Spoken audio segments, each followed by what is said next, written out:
은혜가 있기를 원합니다. 우리 함께 일어나셔서 하나님 말씀 우리 보도록 하겠습니다. 에베소서 3장 1절에서 13절 말씀입니다. 신약 성경 311페이지 에베소서 3장 1절에서 13절 말씀입니다. 한 절씩 교독하겠습니다. 이러므로 그리스도 예수의 일로 너희 이방인을 위하여 갇힌 자 된 나 바울이 말하거니와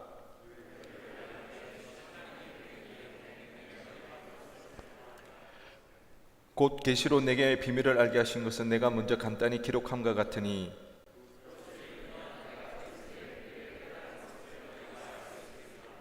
이제 그의 거룩한 사도들과 선지자들에게 성령으로 나타내신 것 같이 다른 세대에서는 사람의 아들들에게 알리지 아니하셨으니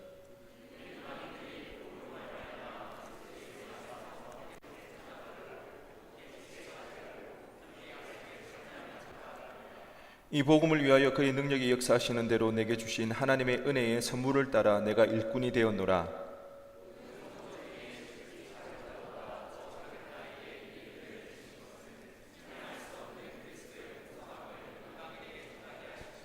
영원부터 만물을 창조하신 하나님 속에 감추어졌던 비밀의 경륜이 어떠한 것을 드러내게 하려 하심이라.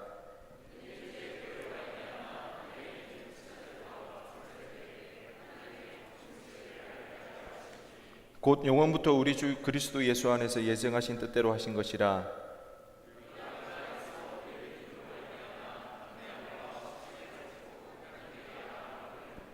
함께 읽겠습니다. 그러므로 너희에게 구하노니 너희를 위한 나의 여러 환난에 대하여 낙심하지 말라. 이는 너희의 영광이니라. 아멘. 모니터 볼륨 조금 낮춰주세요. 조금 울리는 것 같아서요. 본문의 말씀을 가지고 지성에서 영성으로라는 제목으로 은혜 나누기를 원합니다. 지성에서 영성으로 조금 더 낮춰주셔도 될 것 같아요. 오늘 말씀의 주제는 왜 복음이어야 하는가입니다. 여러분은 왜 복음이어야 합니까? 왜 복음이 중요합니까? 여러분에게 있어서 복음은 정말 중요하십니까? 복음이 정말 중요하다면 여러분이 지난 한 주간 생활하면서 그 복음이 여러분의 삶 속에서 직장에서나 회사에서나 그 현실 가운데 어떤 의미가 있었습니까? 그리고 그 복음이 여러분에게 어떤 영향력을 끼쳤습니까? 복음이 정말 중요하다며. 저도 이번 한 주간 이 설교를 준비하면서 틈틈이 생각했습니다. 새벽마다 기도했습니다. 나에게 복음은 왜 중요한가? 물론 알죠. 복음이 어떤 것인지. 복음은 뭐다? 십자가와 부활이다. 머리로 모르는 게 아니에요. 그런데 그 복음이 진짜 내 삶에 어떤 의미가 있는가? 어떤 영향력이 있는가? 복음은 그냥 우리의 관념적인 것, 철학적인 것, 개념적인 내용이 아니잖아요. 복음은 능력이잖아요. 실제 하는 거잖아요. 복음 때문에 우리는 목숨도 걸 수 있거든요. 왜요? 많은 믿음의 선조들은 복음 때문에 목숨 걸었잖아요. 그 정도로 복음에는 힘이 있어요. 우리의 상황이 아무리 힘들고 어려워도 삶의 의미를 모르고 우리의 존재에 대한 자부심이 떨어지고, 그렇다 할지라도 복음 하나만 우리가 복음에 사로잡히기만 하면 문제될 게 없어요. 왜? 그 문제보다, 그런 상황보다 훨씬 더 능력 있고 힘 있는 게 복음이기 때문에. 복음은 능력입니다. 복음은 우리 삶에 해결할 수 없는 문제들의 대안이 되어줄 수가 있는 것입니다. 아마 머리로는 다들 알 거예요. 복음이 힘이라는 것, 능력이라는 것, 절망스러운 우리 인생의 대안이 될 수 있는 게 복음이라는 거 모르는 사람은 아마 없을 거예요. 아마 알 거예요. 그런데 중요한 것은 우리 삶 속에서 그런 복음의 능력이 경험되어지는가, 나타나는가. 왜 우리의 신앙에 계속해서 회의감이 들고, 왜 우리가 신앙생활 하는데 이런 열정이 내지 못하나요? 왜 이 복음의 능력을 경험하지 못하니까? 그 이유가 어디 있나요? 우리 삶이 너무 지쳐있기 때문에, 삶에 너무 쫓기다 보니까 이 복음을 잃어버리고 살아가는 거예요. 마치 복음을 알지 못하는 사람들처럼 세상 속에서, 세상의 논리 가운데, 세상의 그 이성 가운데 세상을 바라보고 그렇게 살아가기 때문에 우리가 복음을 알지 못하는 자들과 똑같이 복음을 누리지 못하고 경험하지 못하고 살아가는 것이 우리의 삶의 현실이지 않을까. 그렇기 때문에 늘 강조하는 게 그겁니다. 말씀 읽어야 된다. 기도해야 된다. 왜요? 세상 속에 살아가다 보니까 분주하기 때문에, 바쁘기 때문에, 삶에 지치기 때문에 이 복음의 능력을 놓치기가 너무 많더라는 겁니다. 머리는 알죠. 여기 보면 NK도 많고 PK도 많고, 제가 지난주 또 하나 배웠습니다. YK였나요? 아니, 뭐였죠? JK였다면 JK 맞나요? 예, JK가 뭔지 아십니까? PK는 목회자 자녀, MK는 선교사 자녀, JK는 장로님 집사님 자녀랍니다. 아마 대부분이 그런 지체들이 많기 때문에 알 거예요. 복음이 어떤 것인지. 근데 문제는 뭐다? 복음이 죽어 있던 거예요. 그 복음의 능력을 잃어버리지 않기 위해서, 복음에 사로잡히기 위하여서 우리가 말씀 읽자는 겁니다. 기도하자는 것입니다. 오늘 이 예배가 다시 한번 우리의 이 복음의 능력이 회복되어지는 그런 시간이어야 하는 것입니다. 일주일 동안 우리가 이렇게 예배 드리는 이게 습관처럼 드리는 것 같아도 이게 의미 없어 보여도 아니요.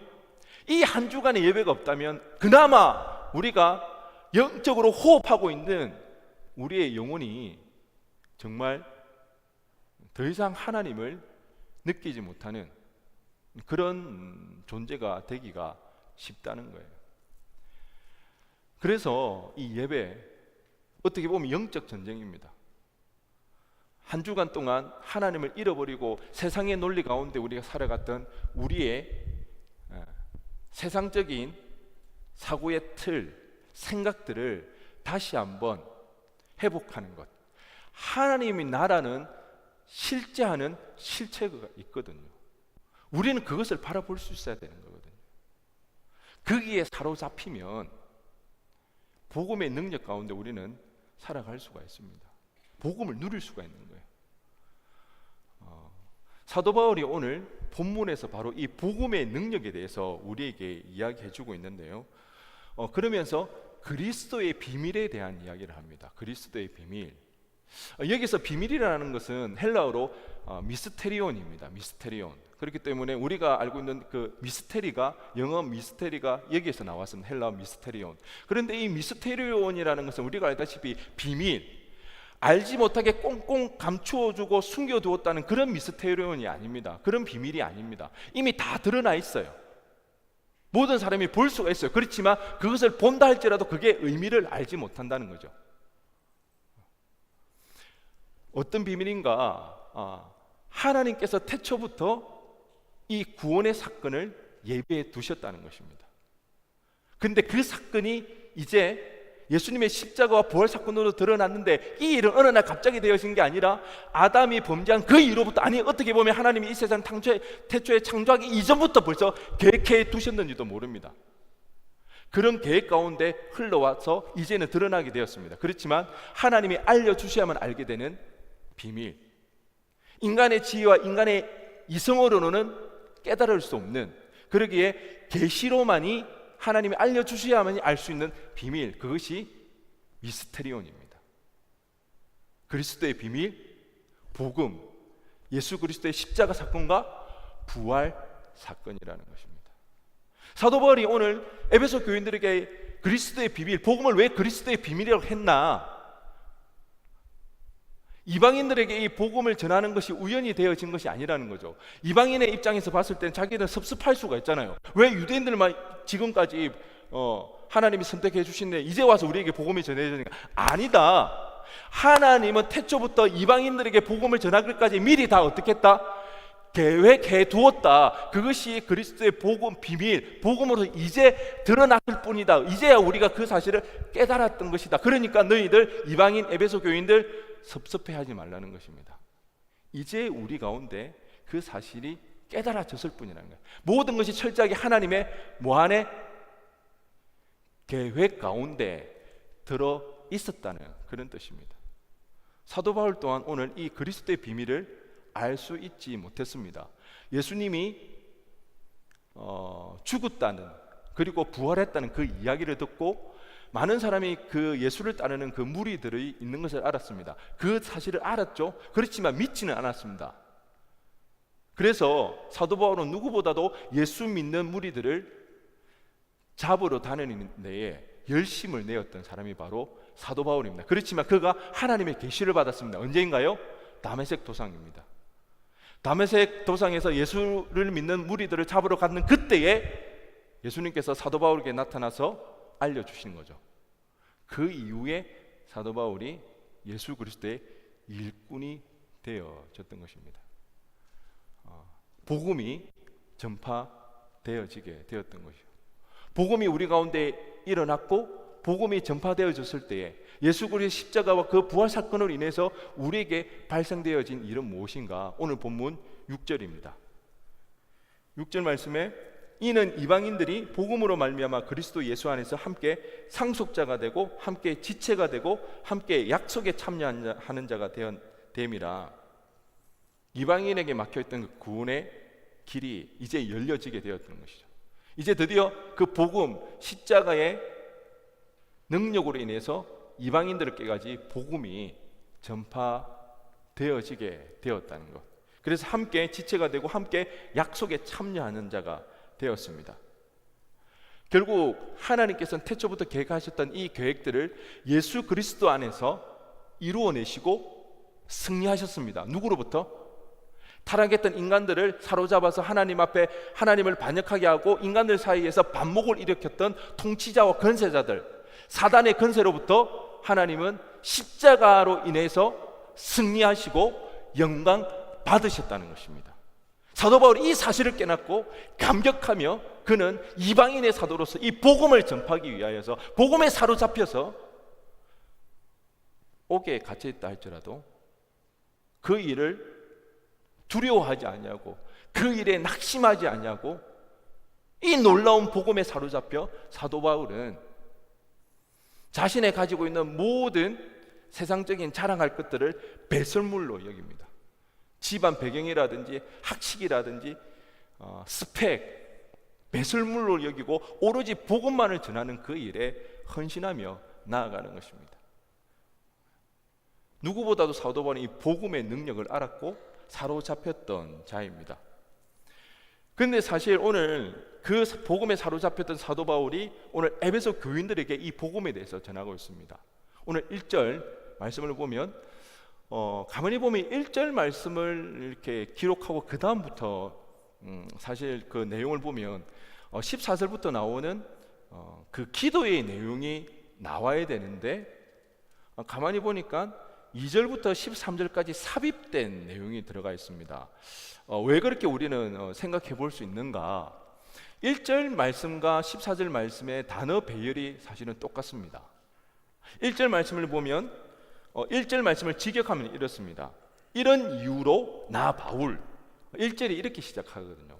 이런 이유로, 그러니까 2장까지 이야기했던 그런 이유로 나 바울은 그리스도 예수의 제수는 그렇게 시작하고 있습니다. 근데 14절도 똑같이 이런 이유로 내가, 똑같죠? 이런 이유 내가 나는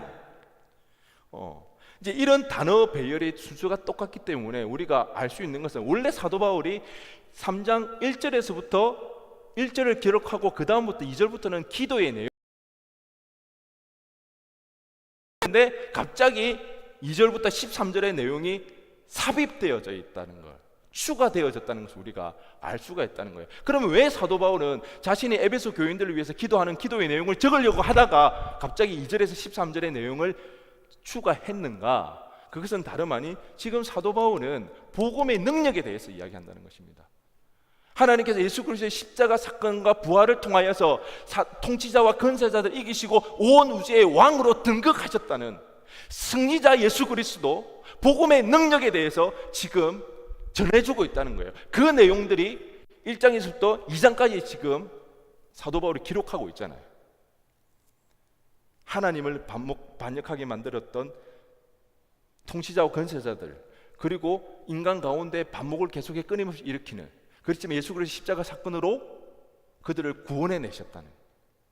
그래서 우리가 구원을 받았다, 이런 이유로 나는 너희들을 위해서 기도하려고 하는데 갑자기 2절부터 내용이 삽입되었다는 거죠. 왜?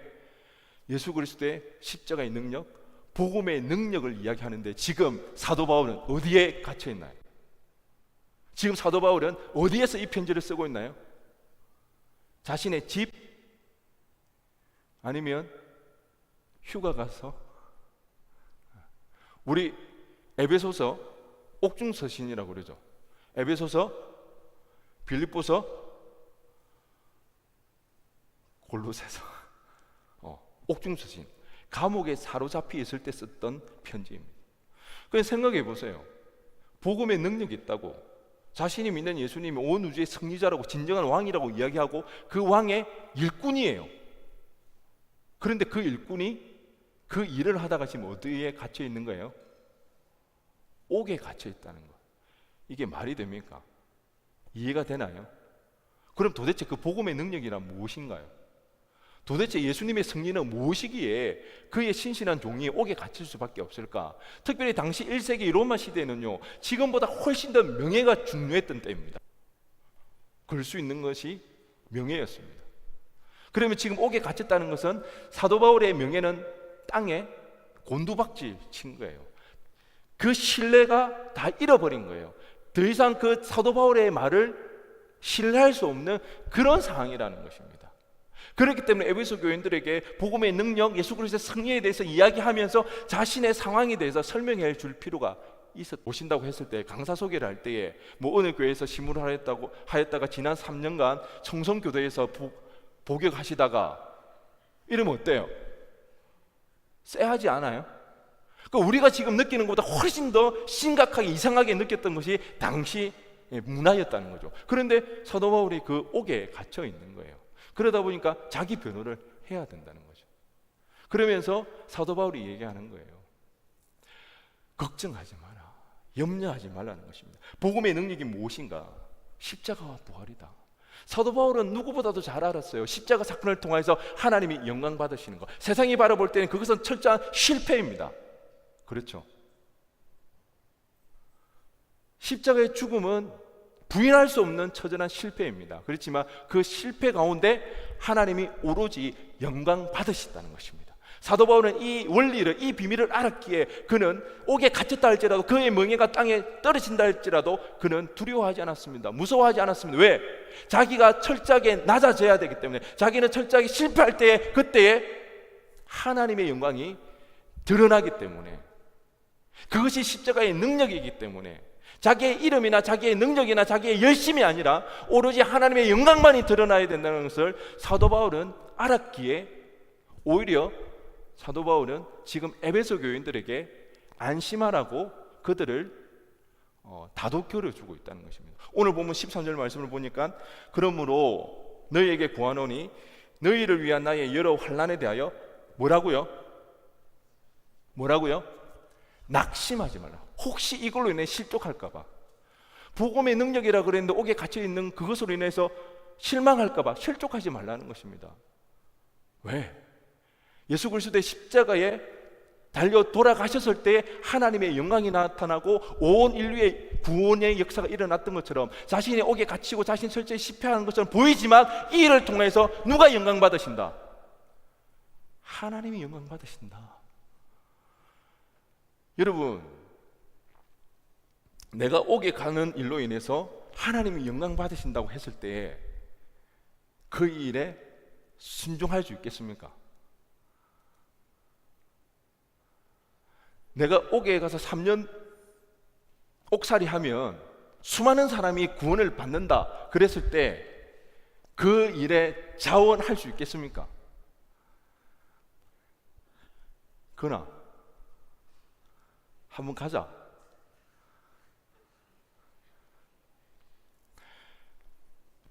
여러분, 이게 이성적으로, 논리적으로, 합리적으로 우리가 생각했을 때 이거는 말이 안 되는 이야기입니다. 받아들여지기가 쉽지가 않습니다.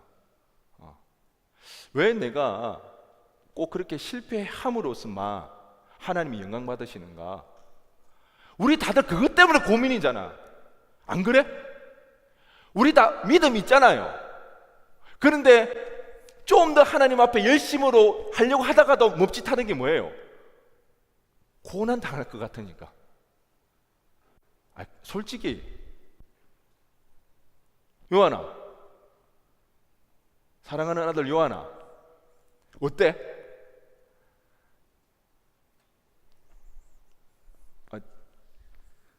너무 충격받은 것 같아요. 우리가 멈칫멈칫하는 이유가 뭐예요? 더 발을 들였다가는 내 인생에 뭐가 있을 것 같으니까 내가 원하는 거 못할 것 같고, 진짜 사도 바울처럼 진짜 그 고난 감당할 수 없잖아요. 저만 그게 두렵잖아요. 그럼 도대체 사도 바울은 왜 어떻게 옥에 갇혀 있음에도 불구하고 그것으로 인해서 우리 같으면 낙심될 거 아니에요. 하나님, 내가 이렇게 하나님 앞에 헌신하고 수고했는데 왜 나에게 이런 어려움을 주십니까? 이 정도 했으면 하나님 이제는 뭔가 좀 하나님의 기적을 베풀어 주셔야 되는 거 아닌가요? 그런 마음이 들 법하잖아요. 그런데도 불구하고 오히려 사도 바울은 에베소 교인들이 낙심할까 봐 그들을 위로하고, 동일한 옥중 서신 빌립보서에서는 계속해서 끊임없이 이야기하는 기뻐하라, 기뻐하라. 자기는 기뻐한다고 이야기합니다. 도대체 무엇으로 하루이금 사도 바울은 자신의 업적이나 명성이나 성공이나 자아실현이 아닌, 자기는 아무렇게 되어도 상관없지만 하나님만 영광 받으시면 괜찮다고, 그냥 겉으로 드러나는 것이 아니라 진실된 그런 마음이, 어떻게 해서 사도 바울에게는 그런 마음이 우러나게 되었을까요? 어떻게 사도 바울은 그런 생각과 그런 마음이 들 수가 있었을까요? 이것이 복음의 능력입니다. 우리의 이성으로, 우리의 그 잘난 이성, 고도로 훈련된 그 이성으로는 도저히 이해되어지지 않는, 하지만 지성에서 영성으로 넘어갈 때, 영적인 세상에서 영적인 세계로 우리의 삶의 현실을 바라보았을 때 그것이 얼마나 영광스럽고 얼마나 감사한 일인지를 사도 바울은 알았다는 것입니다. 이게 복음의 능력입니다. 억지로 하는 것이 아니에요. 물론 아픔이 있겠죠. 고통스러움도 있겠죠. 그런데요, 그 아픔보다, 그 고통보다, 그 두려움보다 더 큰 것은 나의 삶을 통해 하나님이 영광 받으신다는 것, 기꺼이 내어드린다는 것입니다. 이것이 복음의 능력. 그래서 저는 오늘 여러분과 이 복음의 능력에 대해서 두 가지로 생각해 보기를 원합니다. 첫째는요, 절망에 빠진 인생의 대안입니다. 한번 따라해 보겠습니다. 절망에 빠진 인생의 대안. 네. 오늘 설교 제목이 지성에서 영성으로입니다. 아마 아시는 분은 아시겠지만 이 제목은 그 고 이효령 교수님의 그 책 제목이죠. 본인이 이제 회심을 하게 된 얼마나 대단한 분인지, 이분이 세례받는 것이 신문지상의 대서특필이 되었습니다. 그럴 법도 한 게 이분을 소개할 때 늘 따라다니는 수식어 되게 많았습니다. 대한민국 초대 문화부 장관, 대학 교수, 문학평론가, 그리고 언제나 대한민국의 지성이라는 이 이야기. 그러니까 대한민국의 지성이라고 하는 분이 회심을 하게 되었다, 예수님을 믿게 되었다, 이것은 진짜 이슈 중에 이슈라는 거죠. 그 머리로 단순한 그 신화적인 그 기독교의 그 예수의 존재에 대해서 신앙의 길로 들어선 것 자체가 이슈이지 않을 수가 없다는 거죠. 무엇보다도 이분이 이제 지성의 상아탑을 쌓았기 때문에 예수 믿는 일이 참 어려웠던 것 같아요. 엄청난 지식을 가지고 그 자신의 그 지적 세계관을 구축했죠. 이분의 책을 여러분 한번 보시면 정말 박식하다는 것을 우리가 알 수가 있고요. 진짜 다방면에 있어서 모르는 게 없을 정도로 막 이런 이야기들 하고, 누구는 평생 살면서 책 한 권 내기가 쉽지 않은데 이분은 뭐 자고 일어나면 책을 내는 것 같아요. 책을 그렇게 많이, 그만큼 많이 아시는 분이죠. 이제 그런 분이기 때문에 예수님을 믿는다는 것 자체가 어려울 수가 있고, 무엇보다 이분에게는 그런 또 경험들이 있습니다. 이분이 이제 어릴 때 유교를 경험했습니다. 어릴 때겠죠. 그럴 때 인간의 그 처참한 상황을 누구보다도 목도했고 몸서리쳤던 그런 경험들이 있습니다. 6.25 동란이 일어나서 이제 피난을 가야 되는데 그 엄동선안에 기차를 타고 가는데 기차에 화물칸에 타는데 그 화물칸 뚜껑이 없는 거예요. 그러니까 얼마나 춥겠어요. 그 상황이 지옥처럼 느껴지지 않았겠어요. 근데 거기에 누가 있었냐? 정말 그 어머니가 갓 태어난 아기를 안고 있는 거예요. 근데 이 아기가 살아남기는 너무 희박한 거죠. 너무 추우니까. 그럴 때 그런 상황 가운데 이 이효령 선생님은 그렇게 이야기를 했다는 거예요. 정말 하나님이 존재하시냐고. 하나님이 살아계시다면 이런 상황을 보고도 지금 가만히 계시냐고. 그렇게 하나님께 항변을 하였지만 아무런 일이 일어나지 않죠. 그때 이제 이효령 교수님은 그런 결론을 내렸습니다. 인간은 결국 아무런 희망이 없는 인생에 그냥 내던져진 존재라는 것. 소망도 없고 희망도 없고. 그래야 결국에는 무실론적 실존주의자가 되었습니다. 신은 없다는 것입니다. 그러니까 자신의 인생을 자신이 구축해 나가야 되는 것입니다. 아마 그래서 열심히 공부했던 것 같아요. 그래서 자신만의 그런 지식 체계를 쌓아가면서 공부를 했습니다. 그런데 엄청 똑똑했던 것 같아요. 원하는 것은 다 이루었고 하는 일마다 성공을 했고 승승장구했던 그런 삶을 살았던 분이 아마 이효령 선생님이지 않을까. 그런데 그의 인생 말년에 다시 한번 그냥 내던져진 듯한 그런 인생을 경험하게 되어집니다. 그것은 바로 자신의 사랑하는 딸, 되게 이분도 유명하죠. 이분도 먼저 작고하셨는데요. 먼저 하나님 부르심을 받았는데 이효령 선생님보다 먼저 하나님이 10년 전 이렇게 부르심을 받았는데요. 이민아 선교사님이라고. 이 이민아 선교사님도 되게 똑똑합니다. 우리는 한국에서도 검사하기가 힘든데 이분은 미국에서 검사를 했습니다. 그러니까 영어를 엄청 잘했던 거죠. 미국에서 변호사를 한다는 것은 진짜 웬만해서는 힘듭니다. 왜냐하면 우리는 네이티브가 아니기 때문에 1.5세대들은 좀 어렵습니다. 언어 자체가 안 되기 때문에. 제가 미국에 있을 때도 그런 것들을 이제 준비하는 애들이 언어가 되게 힘들어하는 것을 제가 봤는데요. 그런데 정말 잘했던 것 같아요, 공부를. 그래서 검사를 하고, 그래서 뭐 승승장구하고 잘 이렇게 살아가다가 뜻하지 않게 갑상선암을 걸리게 됩니다. 그래도 다행히 그 갑상선암에서 고침을 받았는데 재발이 되었습니다. 그때부터 이제 엄청난 고통을 겪게 되어지는데요. 하필 그 즈음에 큰아들이 사춘기를 보냈습니다. 그래서 그 큰아들이 막 굉장한 방황을 하게 되고요. 이분에게 자녀가 4명이 있었는데 그 중에 1명이 자폐 증상을 보였습니다. 자폐가 좀 심해가지고 학교에 다닐 수 없는 그런 상황들. 그러니까 그 사춘기 아들이 방황을 하죠. 그리고 자폐로 인해서 학교를 가지 못하죠. 그리고 이분은 암이 재발해서 결국에는 시력을 완전히 잃어버리게 됩니다. 앞을 보지 못하게 되는 그런 상황들. 그러니까 자신의 그렇게 사랑하는 딸, 눈에 넣어도 아프지 않는, 그리고 자신이 가지고 있는 모든 것을 주어도 아깝지 않은 그 딸이 이런 고통 속에서 사경을 헤매고 있는 그런 상황에서 이효령 선생님이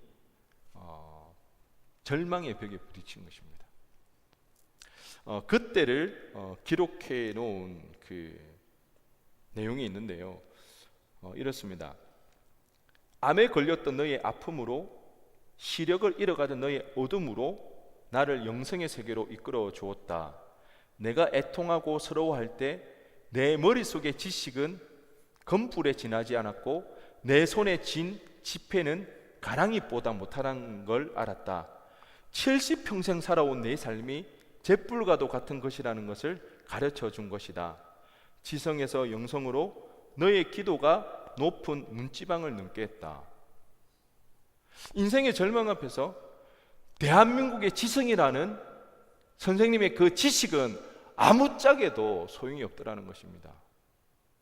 자신이 이룩한 축적된 그 부가 나뭇잎만큼도 소용이 없더라는 것입니다. 70평생 그렇게 열심히 살아오며 승승장구했던 성공한 인생인데 그 딸의 죽음의 고통 앞에서는 아무런 도움이 되어지지 않는다는 그 상황 앞에서 다시 한번 절망하게 되어집니다. 근데 이번에는 좀 달랐습니다. 왜요? 70년 동안 자기는 살아봤잖아요. 지식을 추구했잖아요. 그래서 대한민국 최고의 지성인이 되었잖아요. 그런데도 절망적인 상황 앞에서 그것이 도움이 되지 않더라는 것. 그리고 무엇보다도 자신의 딸이 그토록 아버지가 예수 믿기를 원하는 그 간절한 기도가 있었기에 이번에는 그가 하나님을 믿게 되어지는, 알게 되어지는, 여러분 신비하지 않습니까? 복음의 능력이 바로 있습니다. 우리 같으면 그런 고통스럽고 그렇게 절망스러운 그런 상황이라면 오히려 하나님을 대적하고 하나님을 떠나야 정상인데, 오히려 그런 상황에서 하나님을 알게 되고 하나님을 믿게 되어지는 것, 복음은 이런 힘과 이런 능력을 가지고 있더라는 것입니다.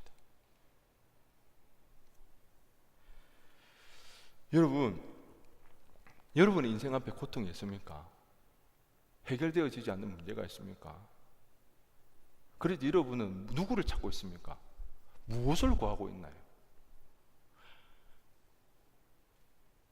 문제 해결, 해결되는 거 중요하죠. 필요해요. 이 상황이 바뀌는 거 필요합니다. 중요합니다. 하지만 여러분, 하나님 앞에 기도할 때 과연 여러분은 무엇을 구하고 누구를 찾고 있습니까? 우리가 먼저 찾고 우리가 먼저 구해야 할 것은 문제 해결이나 이 상황을 타개해 줄 그런 내용이 아니라 우리는 주님을 찾아야 하는 것입니다. 십자가의 사건, 그 부활의 사건, 그 복음의 능력이 우리가 경험되어져야 되는 것입니다.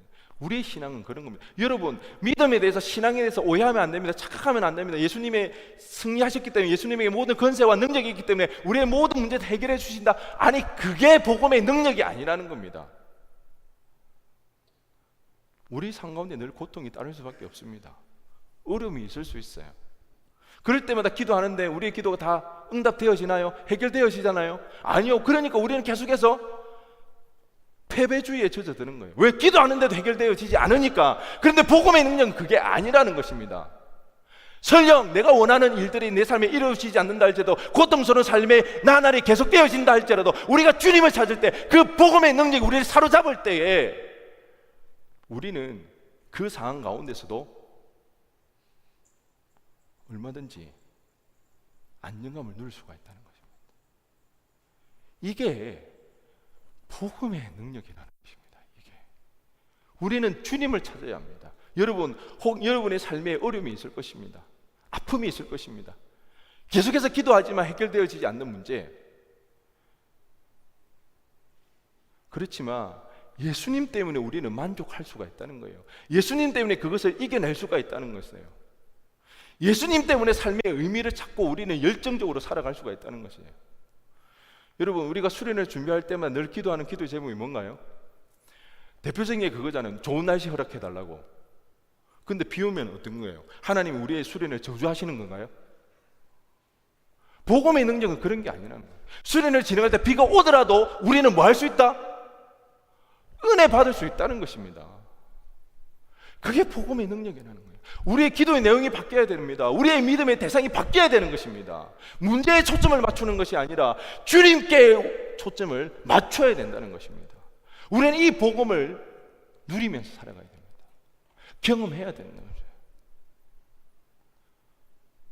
복음에는 이런 능력이 있습니다. 저는 여러분들이 이 복음에 사로잡히시기를 원합니다. 이 복음을 누리기를 원합니다. 여러분, 주님을 찾은 지가 얼마나 되었습니까? 여러분 삶 속에서 주님을 누려본 지가 얼마나 되었습니까? 이번 수련을 준비하고 수련의 기간 동안 우리가 이 주님을 찾기를 소원합니다. 주님을 바라보기를 원합니다. 복음에 사로잡혀서 우리는 이거 회복해야 합니다. 그러지 않으면 우리 평생 예수 믿어도 우리 패배감에 젖어 살아갈 수밖에 없습니다. 복음의 능력은 그런 데서 드러나지 않습니다. 그러기에 다시 한번 그 복음에 사로잡혀서 절망적인 상황 가운데서도 예수님만이 우리 삶의 대안이라는 것을 누구보다 확신하며 주님을 찾는 우리 모두가 되어지기를 간절히 소원합니다. 복음의 능력 두 번째는 감사입니다. 감사. 존재에 대해, 지금 자신에게 주어진 상황에 대해, 고통스러운 인생에 대해 감사하게 됩니다. 이것만큼은 사실은 신비한 것도 없는데요, 감사해야 된다고 하니까 하는 그런 감사가 아닙니다. 진심으로 우러나와서 감사가 되어집니다.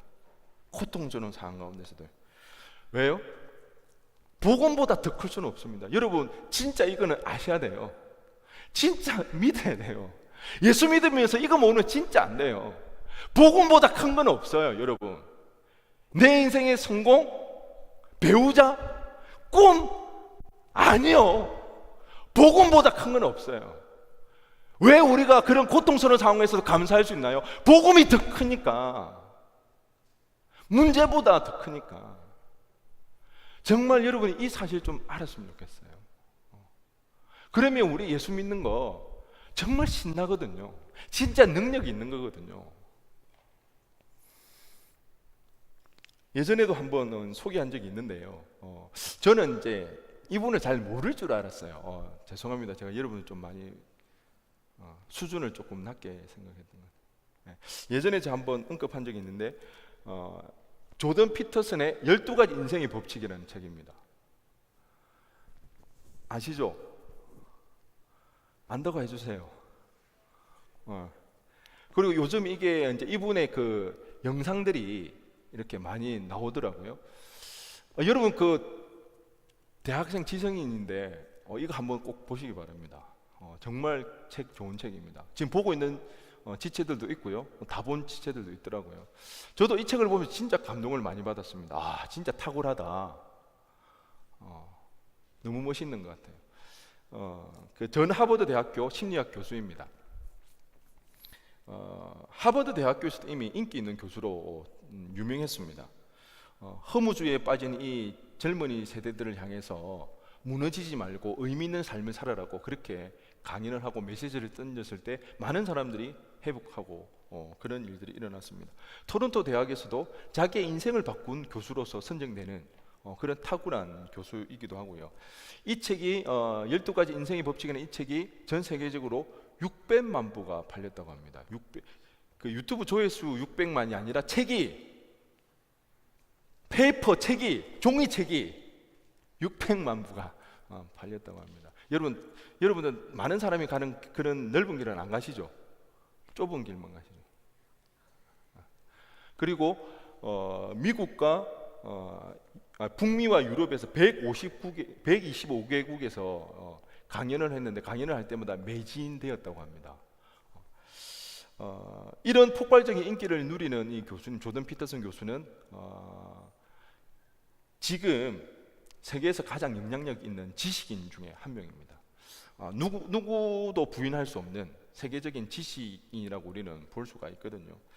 그런데 이 책을 보면 저도 항상 아리송했으면 이분이 기독교인인가? 왜냐하면 성경을 굉장히 인용을 많이 하고 그걸 해석을 하는데 와, 기가 막히거든요. 제가 보면서 와, 웬만한 신학자보다 훨씬 더 깊이가 있다. 제가 막 감동을 받고 그랬거든요. 그런데 책을 계속 읽어보면 그런데 뭔가 약간 아리송해요. 아리까리한 게 예수님을 믿기도 하고 예수님을 그저 사람으로 보기도 하고 막 이렇게 헷갈렸거든요. 그런데 이분은 예수님에 대해서 기독교가 역사적으로 인류에 굉장히 선한 영향을 끼친 것에 대해서는 인정한다. 그리고 예수의 정신이 지금까지 우리에게도 존재하는 것을 알지만 예수님이 죽었다가 부활하신 신으로는, 구원자로는 믿지 않는다는, 여러 차례 인터뷰에서 그가 당신은 예수님을 그러면 믿습니까? 이런 질문들을 자주 했어요. 그럴 때마다 그는 아니, 나는 예수님을 믿지 않는다. 신앙에 대해서 회의적인 발언을 했던 분이 조던 피터슨 교수입니다. 좀 안타까웠습니다. 그래서 제가 이 책을 보고 인용할 때마다 이 비기독교적인가 굉장히 좀 고심을 하고 막 그랬던 적은 많거든요. 그랬는데 최근에 굉장히 놀라운 일들이 일어났습니다. 아마 이 영상을 본 지체가 좀 제법 많더라고요. 조던 피터슨 교수의 회심에 대한 인터뷰 내용입니다. 잠시 보도록 하겠습니다.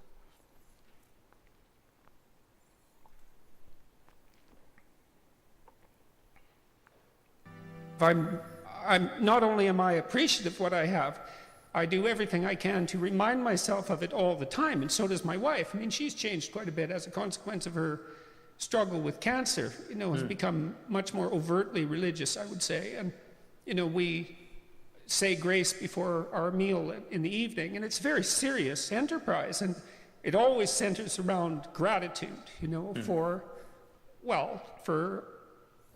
the ridiculous volume of blessings that have been showered down upon us at a volume that's really quite incomprehensible.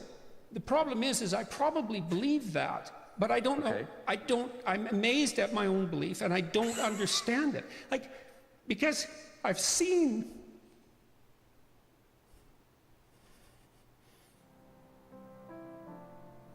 sometimes the objective world and the narrative world touch.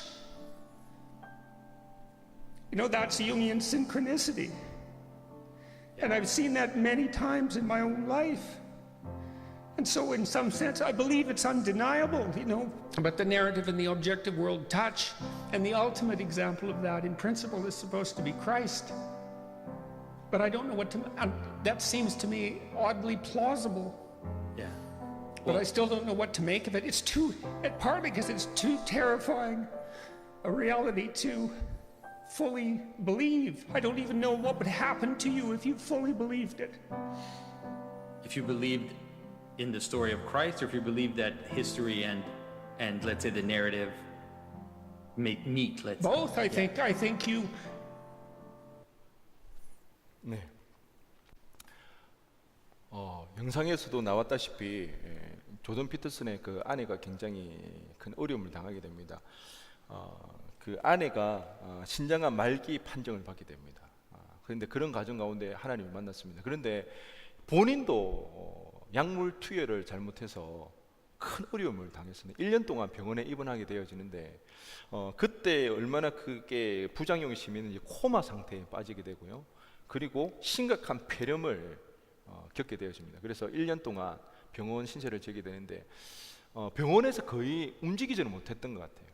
그래서 재활치료를 하는데 걷는 법을 배워야 할 정도로, 그리고 눕는 법을 배워야 했답니다. 그러니까 그 삶이 엄청 고통스러워서 자살 충동을 느끼게 되었다고 그렇게 이야기를 합니다. 그런데 정말 신비한 것은 무엇입니까? 자기 아내가 신장암 말기 판정을 받았습니다. 자기가 코마 상태에 빠지고 걷는 것을 배워야 될 정도, 자살 충동을 느껴야 될 그런 상황에서 이분이 고백하는 건 무엇입니까? 엄청난 축복이 이분에게 감사한다는 것입니다. 뭐가 축복입니까?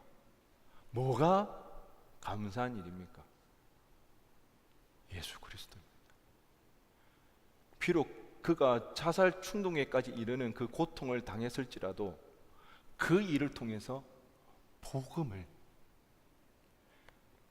듣게 되었고 예수 그리스도를 믿게 되는 그 일이 그에게는 코마 상태, 그 자살 충동에 이를 정도의 그 고통스러운 거하고는 비교 안 될 축복이라고, 그래서 감사한다고 이야기를 하는 것입니다. 여러분, 복음의 능력이 얼마나 큰 줄 아십니까? 조던 피터슨 교수가 어떻게 이야기합니까? 두렵다고 이야기하죠. 예수를 믿었을 때 두렵다고. 왜요? 도저히 저항할 수 없는 것을 알기 때문에. 복음은요, 급진적이에요. 전폭적이에요. 어느 일부 한 부분만 바꾸어 되는 것이 아닙니다. 주일날 교회만 나온다고 그 예수 믿는 게 아닙니다. 자신의 모든 생각과 모든 행동과 모든 라이프 스타일이 바뀌어지는 그런 힘과 능력이 있기 때문에 조던 피터슨 교수는 두려워한다고 합니다. 하지만 그 두려움이 단순한 두려움에 끝나지 않는다는 것입니다. 그것이 축복이고 그것이 감사라는 것을 누구보다도 잘 알고 있는 사람이라는 것입니다. 여러분, 세계적인 지식인입니다. 수많은 사람들을 자신의 강의를 통하여서 치유해 주었던 사람이 조던 피터슨 교수였지만, 정작 자신에게 어려움이 생겨났을 때는 자신은 자신의 지식으로 문제를 해결하지 못하고 죽기를 원했던, 이것이 이성의 한계입니다. 지식의 한계인 것입니다. 그렇지만 그 인생 가운데 주님이 찾아가 주셨어요. 그를 만나 주시고 자신의 지식으로 자신을 구할 수 없었지만 예수 그리스도의 그 복음이 자신을 살려 주셨기 때문에 그는 감사할 수가 있는 것입니다. 이성의 눈을 보면 저주입니다. 저주받은 인생이에요. 하지만 영적인 세계, 영성의 세계에서 봤을 때 그것은 감사가 되고 축복이 되어집니다. 왜요? 죄악으로 타락한, 그래서 죽을 수밖에 없는 자신을 예수 그리스도가 내버려 두지 아니하시고 나를 살리기 위해서 십자가에 대신 달려 죽으시고 나를 구원해 주셨다는 그 사실을 알기 때문에, 바라보기 때문에 그의 인생이 오히려 은혜가 되어지는 것입니다. 심지어 그 고통이라 할지라도, 죽음에 이르는 병에 걸린다 할지라도 그것이 오히려 은혜라는 사실을 알 수가 있는 것입니다. 왜? 그 일을 통하여서 복음을 들었기 때문에, 복음을 만났기 때문에. 여러분, 이 복음에 사로잡히시기 바랍니다. 이 복음의 능력을 사모하시기 바랍니다. 이 복음을 누리며 살아가시기 바랍니다. 여러분, 얼마나 성공했냐, 복을 많이 받았냐, 그게 좌우되지 않습니다. 얼마나 내 소원이 많이 이루어지고 문제가 해결되었느냐에 따라서 달라지지 않습니다. 오직 예수님 때문에 우리는 감사할 수가 있는 것입니다. 이것이 복음의 능력입니다. 여기 있는 우리 아이네 청년들 또한 수련회를 사모하며 나가는 우리 모두에게 다시 한번 이 복음의 능력이 회복되어지기를 간절히 소원합니다.